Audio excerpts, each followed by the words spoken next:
बच्चे आज फॉर्च्यूनर और स्कॉर्पियो पे चल रहे हैं। इन तस्करों को, माफियाओं को, दलालों को परस्पर देना बंद करें, अन्यथा वही हश्र होगा जो इस एसआई का हुआ।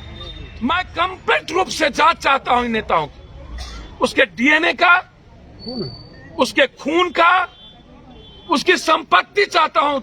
आप 3 महीने के अंदर जब्त करिए नेताओं की संपत्ति। कहना है जो घटना हुई है उस पर आप पटना से आए हैं। देखिए 2-3 बात समझ। अरे एक मिनट आइए दीजिए ना। सरकार पहले यह बताए अरे भाई कैसे कि शराब का डेडलाइन क्या होगा, किस दिन एक बूंद शराब की स्मगलिंग और इसके एक बूंद शराब नहीं मिलेंगे। एक डेडलाइन वो अपने मन से बता दे। 5 सालों के अंदर 8,000 से 13,000 करोड़ की पैरेलल इकोनॉमी शराब की। ये सीतामढ़ी, मुजफ्फरपुर, मोतिहारी, बेतिया, ये जो इलाका है ये यूनिवर्सिटी है तस्करों का, शराब माफियाओं का हब है। लगभग नेता, एमएलए, एमपी, मंत्री, संतरियों का पैसा शराब में इन्वॉल्व रहता है। 4 माफिया का तंत्र है इस बिहार में जो आम आदमी की जिंदगी तबाह हो चुकी है। एक है सबसे पहला शराब, दूसरा है जमीन की माफिया। जितना बिहार में खास महल की जमीन है टोटल के टोटल जमीन दलालों ने बेच करके घर भर लिया। तीसरा है खनन, बालू, अन्न, और चौथा है ठेका माफिया। ये 4 माफिया के नक्शे में चंगुल में है पुलिस प्रशासन, पदाधिकारी, और नेता तय करता है। गोदाम में हर महीने 1.5-2 करोड़ 4 करोड़ के शराब पकड़ाते हैं और वो गोदाम नेताओं के किसी न किसी रिश्तेदार का होता है। अभी पंजाब से 2 तस्कर शराब माफिया पकड़े, उसका ना तो अकाउंट सीज हुआ, ना ही उसके अकाउंट खंगाले गए, ना ही उसके कहने पर बिहार में जिसको वो 400 ट्रक डेली देता था ना उसके नाम एक्यूज हुए। 15 दिनों के अंदर चार्जशीट पैसा लेकर के खत्म हो जाएगा, माफिया चले जाएंगे। हम सरकार से जानना चाहते हैं कि 5 सालों के अंदर आपने कई एसपी, कई कलेक्टर या मंत्रियों को बर्खास्त किया। क्या 302 के मुकदमे मुजफ्फरपुर, गोपालगंज, अन्य जहरीली शराब में आज तक जितने लोग आपने कभी 302 के मुकदमे किए, क्या आप कभी नैतिकता के आधार पर उत्पाद मंत्री इस्तीफा दिया? छोटी मछली को हमेशा गोदाम है पप्पू यादव का, गोदाम है किसी एमएलए का, गोदाम है किसी एमपी का, गोदाम है किसी सत्ताधारी और विपक्ष का, और आप गोदाम के चौकीदार को जेल भेज देते हैं। जिनके नाम से गोदाम है उसको जेल नहीं भेजते हैं, कारण क्या है?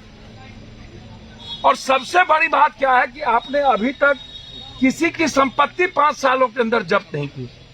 दूसरा सबसे बड़ा मेरा आपसे डिमांड है कि नेता पदाधिकारियों के ब्लड का जांच क्यों नहीं होता है कि वो दारू पीते हैं कि नहीं।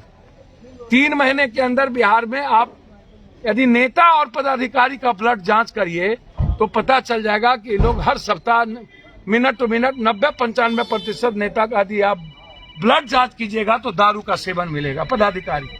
और पूरी पुलिस महकमा दारू बेचवाने में लगी रहती है। कोई एक दिन मेजरगंज या एक दिनों में कोई शराब तस्करी में गोली तो लग नहीं गई। उसी क्रिमिनल जो अच्छा उसी के पिस्टल से रंजन सिंह को गोली लगी, चौकीदार को गोली लगी। यदि वो नहीं होते वहां की पब्लिक, मैं जानना चाहता हूं, बहुत क्लियर है उस मामले में, पब्लिक के कारण यह एक पकड़ाया, गोली लगी उसी की, मेजरगंज का जो टुच्चा क्रिमिनल है। ऐसे क्रिमिनल को करोड़पति किसने बनाया? लगभग छोटे छोटे क्रिमिनल स्कॉर्पियो, फॉर्च्यूनर पर चल रहे हैं, उसके घर में एसी है, छोटा छोटा आदमी शराब बेच करके करोड़पति हो गया। इनकी संपत्ति कब जांच करोगे? और सत्ता पक्ष और विपक्ष बोलने को क्यों तैयार नहीं है? एक भी प्रेस रिलीज सीतामढ़ी में अभी तक नहीं गया किसी सत्ता पक्ष और विपक्ष का, क्योंकि उसको डर है हम भी शराब के धंधे करते हैं, मेरा भी पैसा इन्वॉल्व है और पुलिस प्रशासन को इस बात की जानकारी है कि कौन कौन शराब में इन्वॉल्व है। मैं कंप्लीट रूप से जांच चाहता हूं इन नेताओं की, उसके डीएनए का, उसके खून का, उसकी संपत्ति चाहता हूं। आप 3 महीने के अंदर जब्त करिए नेताओं की संपत्ति, पदाधिकारियों की संपत्ति। इस परिवार को 50 लाख रुपया, 1 करोड़ कम से कम रुपया मुआवजा, इनकी पत्नी को नौकरी, और ये जांच होनी चाहिए।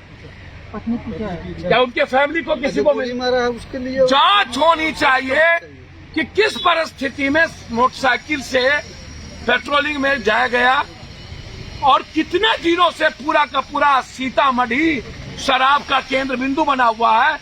शराब और अपराध का ये और तस्कर का ये सबसे बड़ा यूनिवर्सिटी है। इसीलिए हम चाहते हैं कि शराब की रिव्यू हो, सारे नेताओं की जांच हो, सत्ता पक्ष और विपक्ष के एमएलए, एमपी, मंत्री लगभग 5% को छोड़ दें तो लगभग लोगों का पैसा इन माफियागिरी में, जमीनों की माफिया में, शराब की माफिया में इन्वॉल्व है।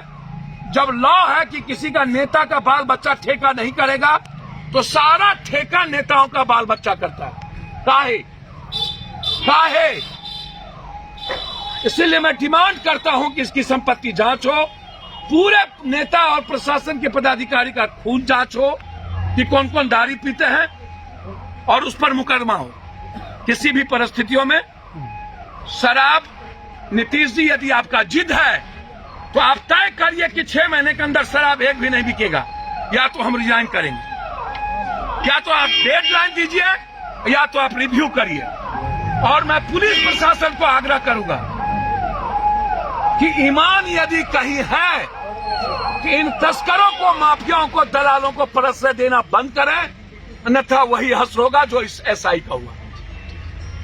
सर ऐसा नहीं लगता है कि बिहार में जिस तरीके से पुलिस को छूट मिलनी चाहिए, पुलिस को काम करने की आजादी नहीं है? आपको तो समझ में नहीं आता है कि आप पुलिस से पूछिए ना, 3 साल से किसने रोका है? किसने रोका?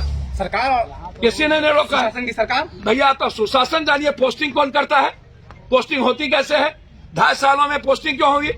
पैसे लेकर के थाने में पोस्टिंग होती है, क्यों देते हैं आप पोस्टिंग पर?